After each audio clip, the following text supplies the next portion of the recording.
আপনারা দেখছেন talk to Bangla. আমি অভিষেক রয়েছে আপনাদের সঙ্গে। এই মুহূর্তে যে খবর নিয়ে অমিত শাহ, কেন্দ্রীয় স্বরাষ্ট্রমন্ত্রী অমিত শাহর সঙ্গে দেখা করলেন অনন্ত মহারাজ। কোচবিহারের রাজবংশী নেতা এবং রাজ্যসভার সাংসদ বিজেপির তরফে অনন্ত মহারাজের সঙ্গে দেখা করলেন অমিত শাহ আজকে 26শে জুন। তাহলে কি অন্য কোনো সমীকরণ আবারও তৈরি হতে চলেছে? সেই নিয়ে বিস্তারিত আপনাদের জানাবো, কিন্তু তার আগে অবশ্যই টক টু বাংলা ইউটিউব চ্যানেলটিকে সাবস্ক্রাইব করুন এবং প্রত্যেকটি ভিডিও লাইক, কমেন্ট, শেয়ার করে বন্ধুবান্ধব পরিচিত বলে ছড়িয়ে দিন টক টু বাংলা। আসছি সেই খবরে। কোচবিহারের রাজ্যসভার সাংসদ অনন্ত মহারাজ এবং রাজবংশী সম্প্রদায়ের থেকে তিনি উঠে আসেন এবং সেই রাজবংশী সম্প্রদায়ের যে সাংসদ অনন্ত মহারাজ, তার সঙ্গে আমরা জানি যে গত কয়েকদিন আগেই কিন্তু রাজ্যের মুখ্যমন্ত্রী এবং তৃণমূল সুপ্রিমো মমতা বন্দ্যোপাধ্যায় দেখা করতে গিয়েছিলেন তার বাড়িতে আচমকাই। এবং কোচবিহার অর্থাৎ উত্তরবঙ্গে যে একটি আসনে বিজেপি জয়লাভ করতে পারেনি এই লোকসভা ভোটের নিরিখে, তা কিন্তু একমাত্র নিশীথ প্রামাণিক অর্থাৎ কোচবিহার কেন্দ্রে। সেই সিটেই কিন্তু অনন্ত মহারাজ তার বাড়ি এবং সেই অঞ্চলেই কিন্তু তিনি থাকেন। সেই দিক থেকে রাজনৈতিক মহলে কান পাতলেই কিন্তু আমরা শুনতে পাচ্ছিলাম যে অভিযোগ অনন্ত মহারাজ কোথাও গিয়ে নিশীথ প্রামাণিকের ভোটে কাজ করেননি, প্রচার করেননি এবং সেই জায়গা থেকেই হয়তো নিশীথ প্রামাণিকের এই ভোটে এই হার। এবং সেই জায়গা থেকে কিন্তু আজকে অত্যন্ত গুরুত্বপূর্ণ দিন, কারণ যে জল্পনা তৈরি হয়েছিল রাজনৈতিক মহলে যে তৃণমূল কংগ্রেসে দিকে ঝুঁকতে পারেন অনন্ত মহারাজ, এবং অনন্ত মহারাজও কিন্তু সাংবাদিকদের মুখোমুখি হয়ে এই খবর জানিয়েছিলেন যে তৃণমূলের দিকে তিনি ঝুঁকবেন কিনা তার সময় বলবে, এমন তাৎপর্যপূর্ণ বক্তব্য কিন্তু অনন্ত মহারাজ রেখেছিলেন।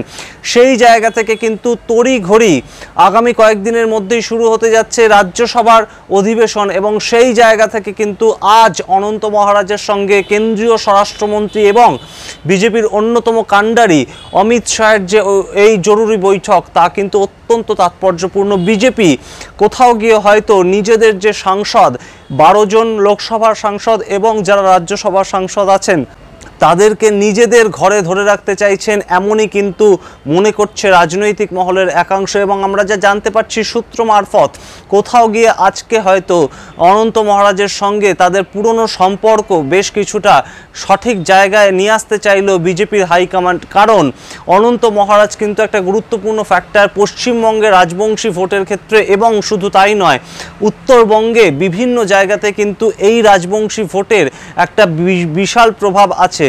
সুতরাং 26এর ভোটকে সামনে রেখে অনন্ত মহারাজের সঙ্গে বিজেপির কেন্দ্রীয় নেতৃত্বের এই যে খুব কাছাকাছি যে মিটিং হলো, এক ঘরবন্দি মিটিং, সেইখানে কিন্তু আমরা জানি না কি আলোচনা হয়েছে, কোন সমীকরণ নিয়ে কথা হয়েছে, কিন্তু আপাতভাবে রাজনৈতিক মহল কিন্তু মনে করছে যে মমতা বন্দ্যোপাধ্যায়ের মিটিংয়ের পর মমতা বন্দ্যোপাধ্যায় তার বাড়িতে সরাসরি চলে গিয়েছিলেন এবং অনন্ত মহারাজ কিন্তু যথাযথভাবে তাকে আপ্যায়ন করেছিলেন রাজ্যের মুখ্যমন্ত্রী হিসেবে। সেই জায়গা থেকে কিন্তু বিভিন্ন কথা উঠছিল অনন্ত মহারাজ থেকে শুরু করে সৌমিত্র খাঁ, বিভিন্ন যারা সাংসদ আছেন বিজেপির তরফে বর্তমানে, তারা হয়তো দল বদল করতে পারেন এমন একটা সম্ভাবনাও কিন্তু রাজনৈতিক মহলে ঘুরে বেড়াচ্ছিল। কিন্তু সেই যে সম্ভাবনা তাকে কোথাও গিয়ে নস্যাৎ করতেই কি আজকের এই মিটিং অমিত শাহের সঙ্গে, এবং বেশ গুরুত্বপূর্ণ এবং তাৎপর্যপূর্ণ এই মিটিং কিন্তু অনন্ত মহারাজের সঙ্গে মুখ্যমন্ত্রী মমতা বন্দ্যোপাধ্যায়ের মিটিংয়ের কয়েকদিনের মধ্যেই। পরবর্তীতে অনন্ত মহারাজের পজিশন বঙ্গ বিজেপি তথা কেন্দ্রীয় বিজেপির কাছে ঠিক কী থাকে এবং তিনি কোন গুরুত্বপূর্ণ পদে বহাল হন, সেদিকে আমাদের নজর থাকবে। এছাড়াও অবশ্যই আমরা নজর রাখবো বিজেপির কোনো সাংসদ তৃণমূলের দিকে যোগদান করছে কিনা, কারণ আমাদের মনে আছে অবশ্যই অভিষেক বন্দ্যোপাধ্যায় ভোটের রেজাল্ট বেরোনোর পরেই জানিয়েছিলেন যে তার সঙ্গে একাধিক বিজেপি সাংসদ যোগাযোগ রেখেছেন। সুতরাং সেই জায়গা থেকে আমরা নজর রাখবো অবশ্যই 2024 লোকসভা ভোটের পরেও কোনো বিজেপি সাংসদ তৃণমূল শিবিরের দিকে পা বাড়ায় কিনা, এবং অবশ্যই পরবর্তীতে নজর রাখবো যে বিজেপি স্ট্র্যাটেজি কী হতে চলেছে 26এর ভোটকে সামনে রেখে, তারা কিভাবে তাদের গুটি সাজাতে চলেছে, সেই সমস্ত দিকে অবশ্যই নজর রাখবো। আপনারা দেখতে থাকুন টক টু বাংলা, প্রতি মুহূর্তে সমস্ত ধরনের রাজনৈতিক আপডেট পাওয়ার জন্য। ধন্যবাদ।